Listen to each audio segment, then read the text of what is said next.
Welcome to another episode of Super Bytes with Suhani Singhal. One concept which I really want to highlight in this series is that there isn't one single path which someone can take to be successful in computer science. There are endless different courses, classes, activities, fields, and ideas which you can go into, but at the end, you'll always be successful in computer science if you follow certain advice and have role models. That's why I'm here today to interview Zara, a full-stack software engineer at Salesforce. Zara grew up in Long Beach, California, and ever since she was young, she was interested in law. She went on to graduate from UC Berkeley with a degree in conservation and resource studies and a minor in computer science. After years of college and an internship at National Environmental Research Scientific Computing Center, Zara transitioned to Salesforce, where she started off as a back-end software engineer and is currently working as a senior full-stack software engineer. Today I'm sitting down with Zara to share her inspirational journey to girls all over the world.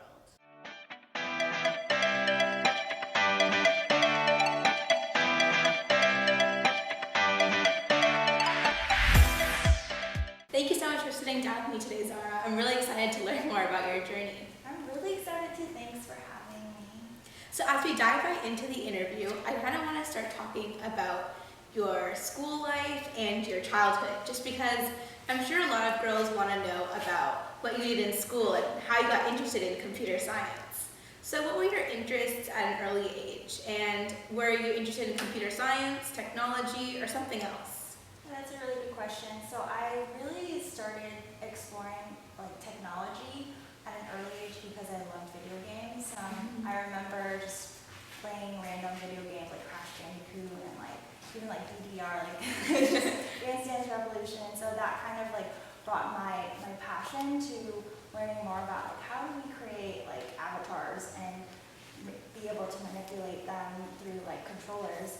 And then through school, I started drifting away from technology because I felt like not a lot of women represented that field. And also, I was influenced by my mom to take up law because she's a lawyer, and I wanted to pursue something that was the same as her because she was their role model. Right. So I started drifting away from technology at a very early age. I would say 13, 14, I stopped playing video games. I was more passionate about politics. I started doing mock trial in middle school and high school. And then I got really into environmental law and climate change and how those policies could affect the whole world. And so by the time I was in college, I was really interested in environmental law. So I took up environmental science. And then by junior year, I took this one class called Geographic Information Systems. Okay. And it's basically, it was one of the requirements for environmental science. And it's a software that a lot of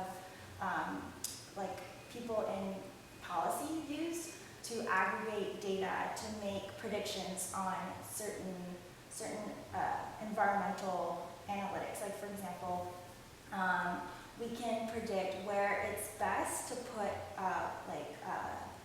waste in the Bay Area based on geographics, incline of the land, and based on if there's a school nearby. And so you aggregate all these data all together, and then you can predict actually there's a site in San Ramon that's the best place to put waste. It's not going to affect as many people, and it's going to be the most optimal place to put a waste site. And in that class, I was kind of tweaking some scripts, Python scripts, and that's where I was whoa, this is so cool. I could make up this whole entire customization for the software and make something out of it. And so after that, I took the other CS classes. I completely just changed my course. I wasn't going to do law school anymore. I was actually studying for the LSAT that same summer, and I was scratch that. I'm going to start from scratch and pursue computer science. Wow, that's a really interesting story because I mean, it kind of shows that there isn't one path you can take, and like Right. you don't have to get interested in computer science at a certain age. You know, you can like other things as well, but Yeah. you'll always end up doing what you love to do. Yeah, and I feel like computer science is such a general industry. If you love fashion, you could do programming, like create an app in shopping, make shopping like Right. you know more efficient for women and men. If you love like biology, you can do something in biotech. So it's always so cool. Definitely, you can like add your passions, Right. other passions and other hobbies to make something which is gonna help people Right. and like help solve real world problems. Right. Super important. So I know you mentioned your mom a little bit, but did you have any female role models who kind of inspired you to pursue a field in computer science? Maybe a teacher in high school or a mentor? Unfortunately, I don't. I had a science teacher that kind of influenced me to go in STEM. Mm-hmm. It wasn't necessarily computer science. We didn't have like a computer science program in my high school or middle school, so it was literally just me kind of. It was like a coincidence, basically, finding computer science because I didn't have a role model. I see. Okay. What advice would you give to girls who might be in the same situation as you and they might not have a role model? Is there anything which you can give them to like boost their confidence, or maybe like it's okay that you don't have a role model now, but you can like find one in the future? Right. I would say that there are also like it's unfortunate that there aren't as many women leaders in computer science, but I feel like that's going to change. And I feel like going into a field where there are no women is actually an opportunity for young girls to see themselves as their own inspiration. And so I would say to a young girl who does not see a woman in the field that they want to be in, to just go for it and be their own inspiration. That's really good advice. Yeah. I'm sure a lot of girls are going to take that to heart and really like believe in that. And like, were your classes mostly men, women, or how was it like? Yeah, when I started CS, so the first class in Berkeley is the Introduction to Computer Science. We first programmed in Python, and that class held over 800 people. Wow, that's really big class there was size. 800 people in that first class, and ironically enough, the professors will tell us not to show up because there weren't enough seats Oh, in wow. the class. So they would tell us that, oh, just wait for the videos to get uploaded the very next day. So it's quite unfortunate because I felt as a woman, not only was there not enough women, it was also the professors kind of, based on the size limit of the auditoriums, like it just was not feasible to have everyone in the room. Yeah. And so you really had to like fight for yourself to be there and to be seen.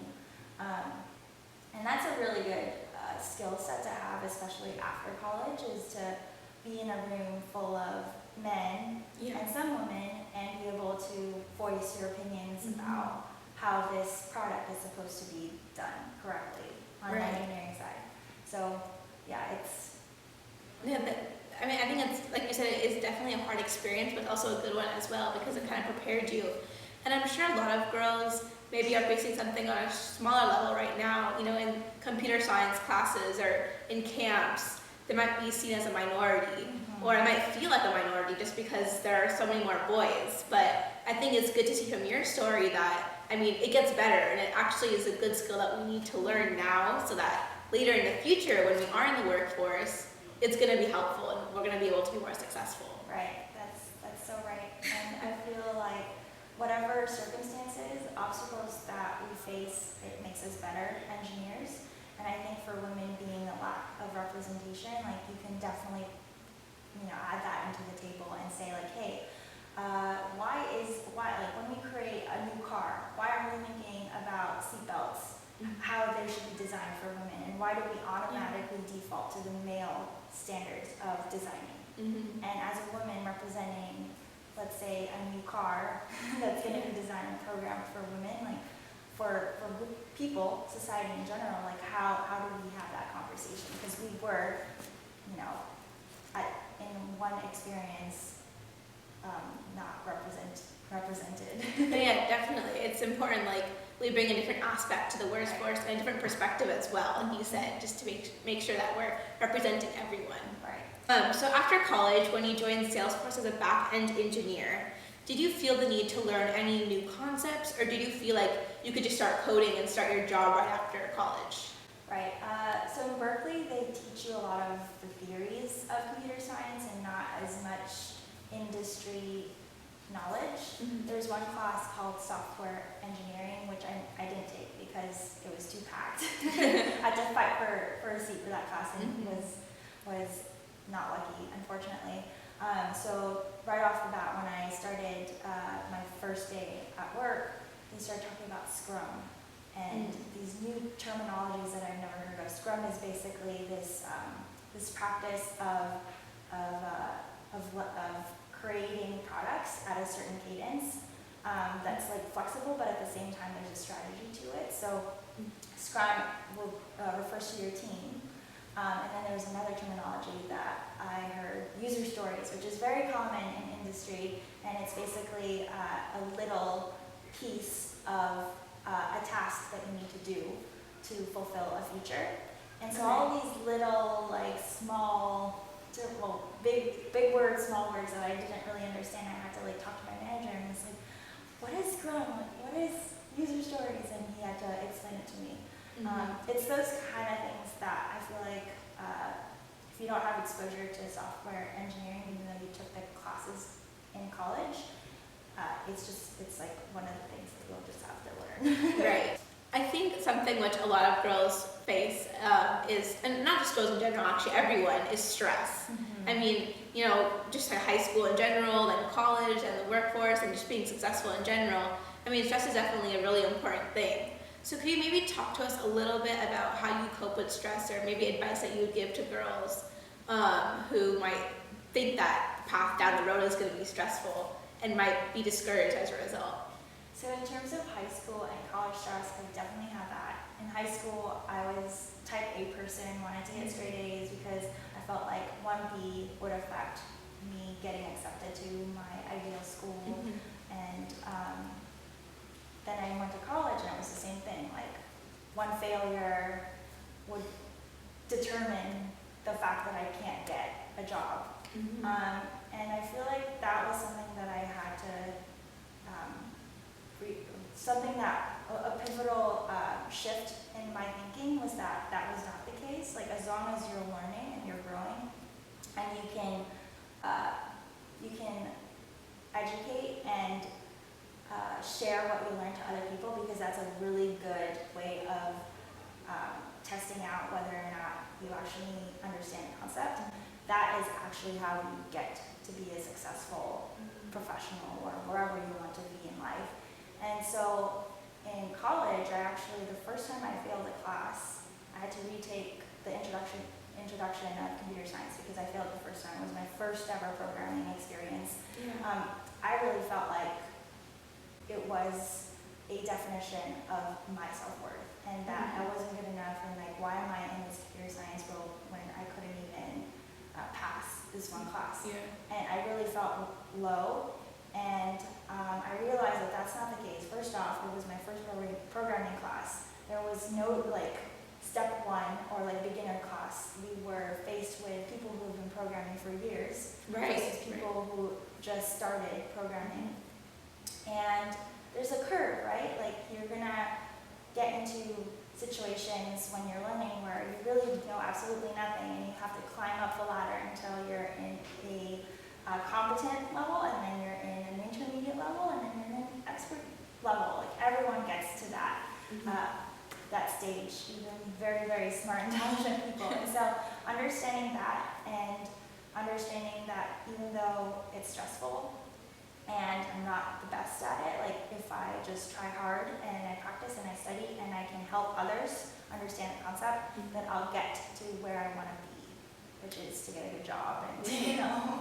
No, I think that's really good insight, which a lot of girls are going to really take to heart as well, just because, I mean, similar to you, I'm sure a lot of people, including myself, sometimes feel like, okay, 1B is going to determine our life, right? But I think you really show that that's not the case, and it's more like, are you learning? are you getting better? Are you, becoming skilled rather than what grade did you get? And, Right. That doesn't really determine anything. Right, and I think in terms of how schools are designed, both high school and college, probably college is more of like the crazy battlefield compared to high school from my experience. That just shows you how to be diligent and how to work hard. And no matter what grade you get, as long as you gave it your all and that you helped others along the way based on what you know, then that's all that matters. Right. I think also that probably helped you in the workforce, like you're just building that strong work ethic and the diligence, like you were saying. Right. So I want to talk a little bit about the challenges that we see in society for women, especially in computer science. So what do you think is a key challenge which women are facing currently in computer science? And how do you think that we can help solve that? So I think one of the biggest challenges for women to pursue computer science is this idea of imposter syndrome. Imposter syndrome is this term that basically describes when someone feels like they're pretending. They're always pretending because they don't think that they're in the right place. Okay.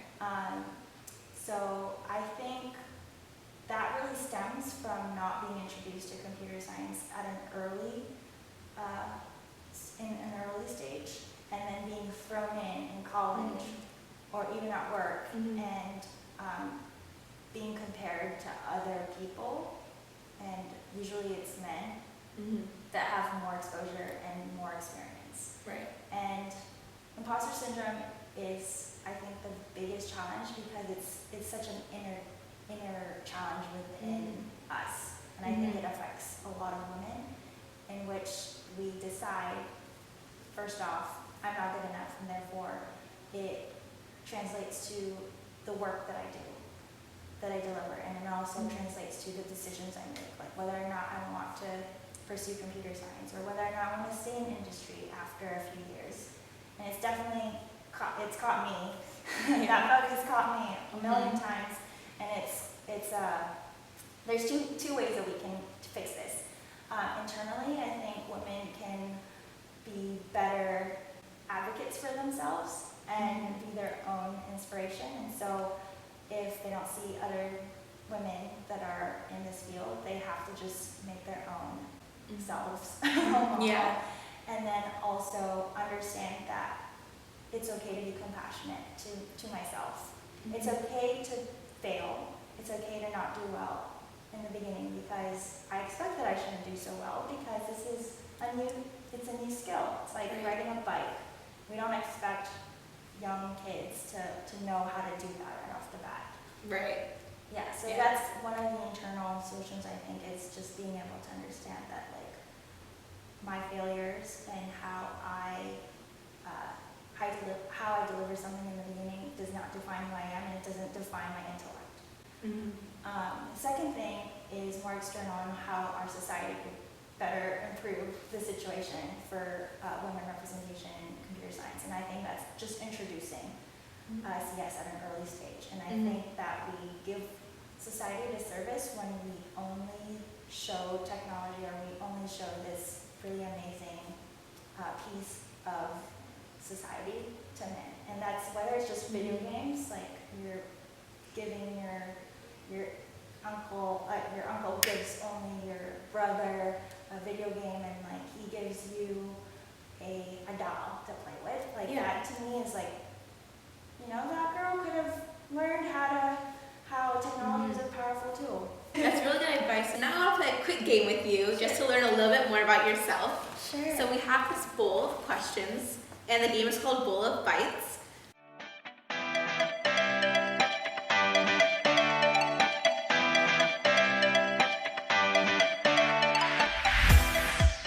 So you can pick 3 questions, just read the question, and then answer it.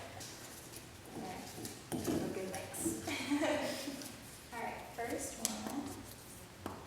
Would you consider yourself an introvert or an extrovert? Total introvert. Do you think that you're always an introvert, or do you think that's something that's like changed over time?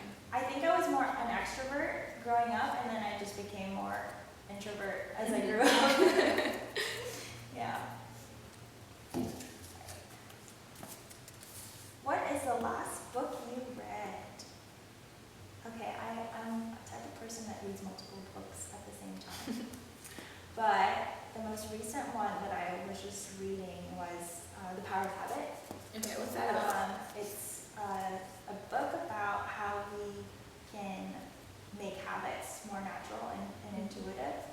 And my favorite part about that was when they started talking about Febreze. Everyone knows Febreze, right? But in the beginning, it was marketed as this like anti-odor product that could help people with like really nasty smelling houses. And then that didn't take off. Not a lot of people bought Febreze for that purpose. But when they said that Febreze was this like amazing thing that you can spritz after cleaning, which was like a reward for people after they clean, that's when it became such a hit. And so just identifying what areas of your behavior are very susceptible to habit. For example, like everyone brushes their teeth. So when you want to implement something right after you brush your teeth or during brushing your teeth, then it becomes a stronger habit. So for me, when I brush my teeth, now I think of 3 things that I'm grateful for every time I brush my teeth, and it's become a habit. That's a really good habit, actually. Yeah. I like this game. All right, last one. If a movie was made of your life, what genre would it be? Who would play you? Oh, okay. I think the genre would be like a coming of age. I don't know if that's a genre. Who would play me? I was like Natalie Portman or an Asian American, which sadly we don't have a lot of representation in film. Maybe Constance Wu. Yeah, she's very funny. Yeah, she's very funny. All right, well, thank you so much for playing our game. It was a lot of fun to learn more about you. And now I have one final question for you. And my question is, what's the biggest piece of advice which you would give to middle and high school girls who are interested in pursuing a career in computer science or don't know what they want to do yet? I would say be open to the possibilities of computer science. Even though you think naturally that it's not for you, just try it out and I think you'd like it. Thank you so much for all of your words of wisdom. I had a great time with you today, and I'm sure a lot of girls are going to learn a lot about your journey and also what it takes to be successful in computer science. Oh, no problem. Thanks, Suhani, for having me. Thank you.